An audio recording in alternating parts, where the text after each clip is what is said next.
हाँ, प्यारे बच्चों, आज हम हिंदी व्याकरण का पाठ विराम चिन्ह समझेंगे।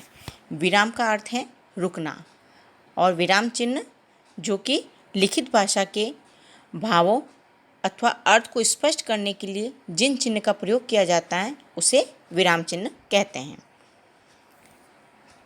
यहाँ है के बाद में एक चिन्ह लगाया गया है और इस हैं के बाद में भी एक चिन्ह लगाया गया है। तो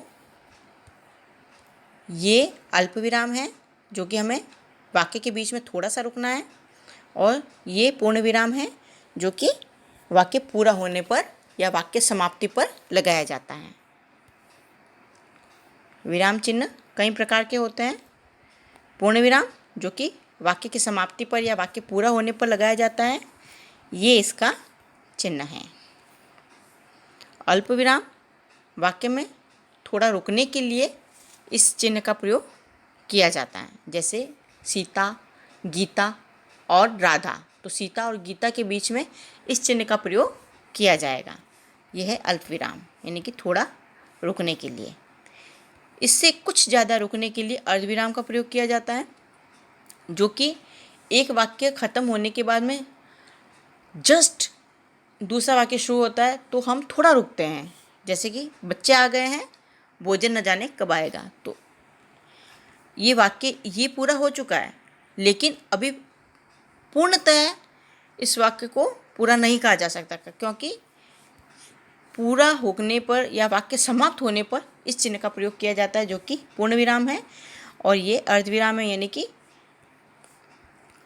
अल्प विराम से थोड़ा अधिक रुकने के लिए इसका चिन्ह ये है।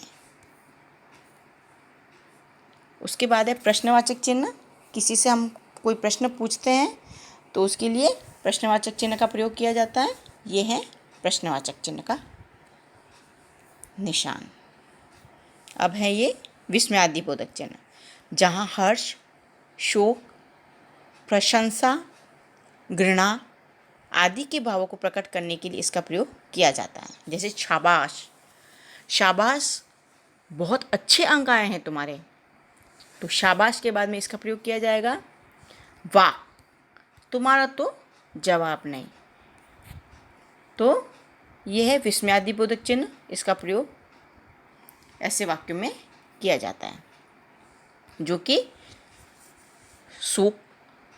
शोक प्रकट करते हैं, प्रशंसा प्रकट करते हैं, घृणा और हर्ष प्रकट करते हैं। अब इसके बीच में देखिए आप अल्प विराम का प्रयोग भी किया गया है, यानी थोड़ा रुक रुक कर हमें इसको पढ़ना है।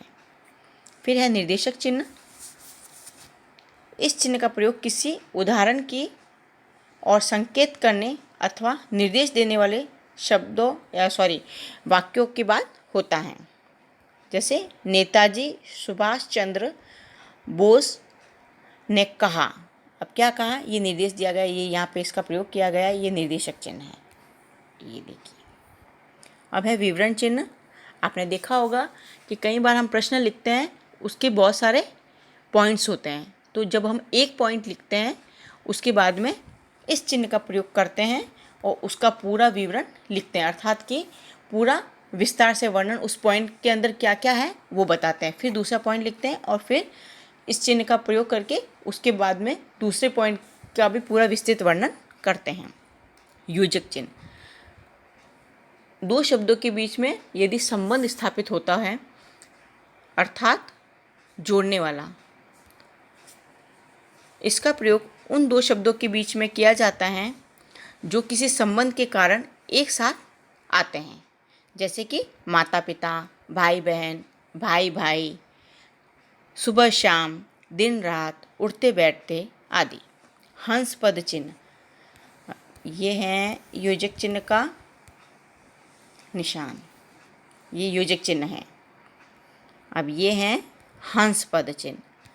जब हम वाक्य लिखते हैं तो कई बार ऐसा होता है कि एक शब्द भूल जाते हैं, उस शब्द को पुनः लिखने के लिए हम इस चिन्ह का प्रयोग करते हैं और ऊपर की ओर उस शब्द को लिखते हैं जो कि हम भूल चुके हैं।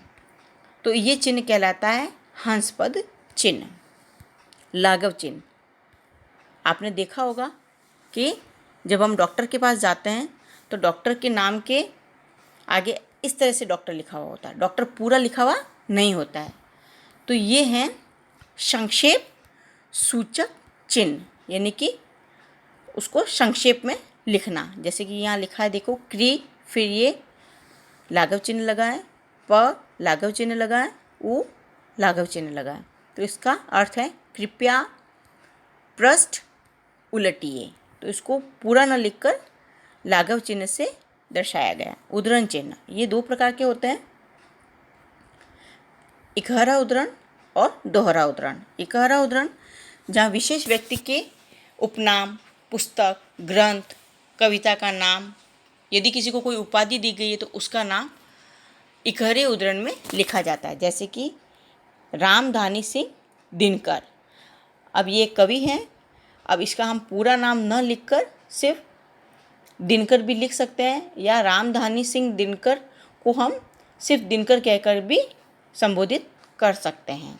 दोहरा उद्धरण, किसी महान व्यक्ति की बात को ज्यों का त्यों लिखना, अर्थात शास्त्री जी ने कहा है जय जवान जय किसान, तो ये दोहरा उद्धरण में लिखा जाएगा, यानी शास्त्री जी ने जो कहा है उस बात को ज्यों का त्यों लिखना। अब हम उसको जय किसान जय जवान नहीं लिख सकते। कोष्टक, कोष्टक में आपने देखा है कि यहाँ खड़ी रेखा को समझाने के लिए कोष्टक में इन्होंने खड़ी रेखा को प्रदर्शित किया है। अर्थात यदि हमें किसी शब्द का अर्थ नहीं आता है तो कोष्टक में लिख देते हैं, जिससे कि वो कोष्टक के बाहर के अर्थ को न समझकर कोष्टक के अंदर के अर्थ को समझ सकता है। बहुविकल्पीय प्रश्न आते हैं, उसमें भी कोष्टक का प्रयोग किया जाता है, जैसे क, ख, ग, अ, ब, स आदि। तो आप समझ गए होंगे कि किस तरह विराम चिन्ह का प्रयोग किया जाता है और उनके कौन कौन से चिन्ह हैं।